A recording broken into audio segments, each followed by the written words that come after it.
Hello అండి. నేను మీ అందరికీ ఆవకాడో మిల్క్ షేక్ చూపించబోతున్నాను.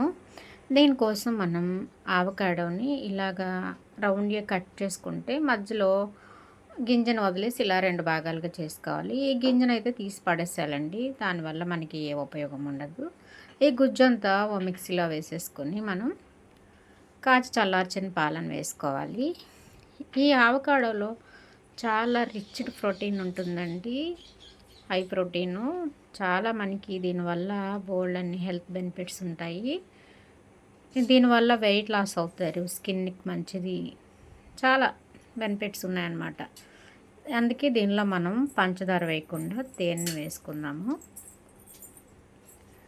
తేనె వేసేసుకొని, పాలు వేసుకొని ఇలాగ మనం మూత పెట్టేసుకొని మిక్సీ పట్టేసుకోవాలి. అంతేనండి. అవకాడో మిల్క్ షేక్ రెడీ అయిపోతుంది. ఈ ఆవకాడో టేస్ట్ బాగోదని చాలామంది అవాయిడ్ చేస్తారు. ఇలా చేసుకొని చూడండి. చాలా సూపర్‌గా ఉంటది మిల్క్ షేకు. Thank you.